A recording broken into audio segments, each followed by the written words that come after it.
سبيل الدموع سبيل مريح تنهدى يا صاحي كي تستريح وبث الدعاء الخفي الصريح. جب بندے سے گناہ سرزد ہو جاتا ہے اور وہ معافی مانگ لیتا ہے تو اللہ کو وہ بندہ بڑا ہی اچھا لگتا ہے. انسان کے اندر چونکہ یہ دونوں چیزیں رکھی گئی ہیں تو کبھی کبھی اس سے گناہ بھی سرزد ہو جائے گا.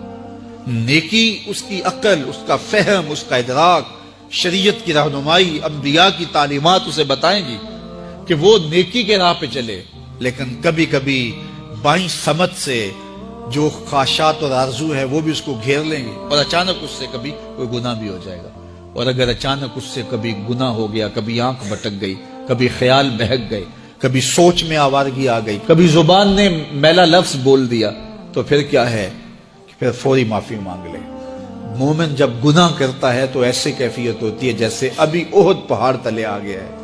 اگر اس نے توبہ نہ کی تو کچل دیا جائے گا. اللہ اکبر. تو پھر فوری معافی مانگتا ہے تو یہ اللہ کو بڑا ہی اچھا لگتا ہے. اللہ کہتا ہے فرشتوں سے کہ دیکھو میرا بندہ آخر میری دہلیز پہ آیا ہے نا، تم گواہ ہو جو میں نے اس کے سارے گناہ معاف کر دیے. تو گناہ کے بعد جو شرمندگی ہے، دیکھیے ایک اور جملہ کہتا ہوں، نیکی کرنے کے بعد جو تکبر پیدا ہوتا ہے، میں بڑی نیکی کر لی ہے، اور باقیوں کو بندہ حقیر سمجھنے لگتا ہے، اور اس سے کوئی غلطی سرزد ہو جائے اس کے بعد شرمندگی ہوتی ہے اور اپنے آپ کو چھوٹا سمجھنے لگتا ہے اور اللہ سے معافی مانگتا ہے.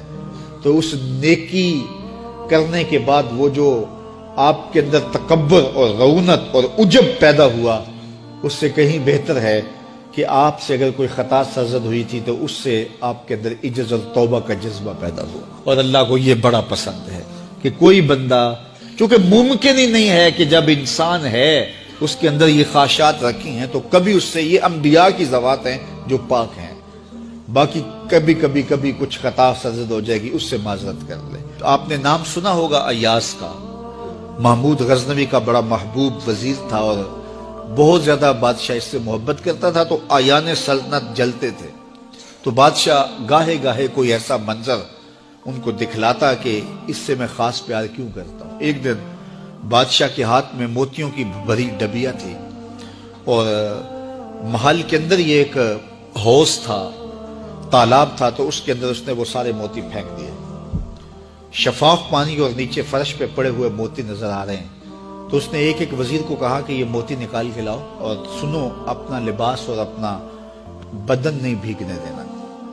تو سب نے کہا یہ کیسے ہوگا کہ موتی بھی تہ سے نکال کے لائیں اور بدن بھی اور کپڑے بھی نہ بھیگیں.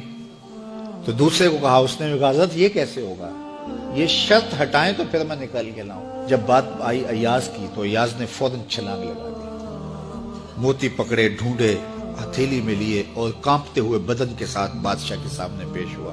حضور یہ لے لیجئے. بادشاہ غصے میں تھا. تو میں نے کہا تھا لباس اور کپڑے بھیگنے نہیں چاہیے، تیرے بدن سے پانی نچڑ رہا ہے، تیرے لباس سے پانی نچڑ رہا ہے، یہ کیا؟ تو ایاز نے ہاتھ باندھ کے کہا بادشاہ سلامت، آپ کے دو حکم تھے. ایک حکم یہ تھا کہ موتی نکال کے لانے ہیں، دوسرا حکم یہ تھا کہ کپڑے اور بدن بھیگنا نہیں چاہیے. ایک کام میں نے کر دیا ہے، دوسری غلطی ہو گئی ہے، معافی چاہتا ہوں. تو کہا وزیرو یہ ہے خوبی اس کی، تم نے کہا ہم کیسے نکال کے لائیں، اس تالاب میں اتریں گے تو بدن تو بھیگے گا ہی بھیگے گا.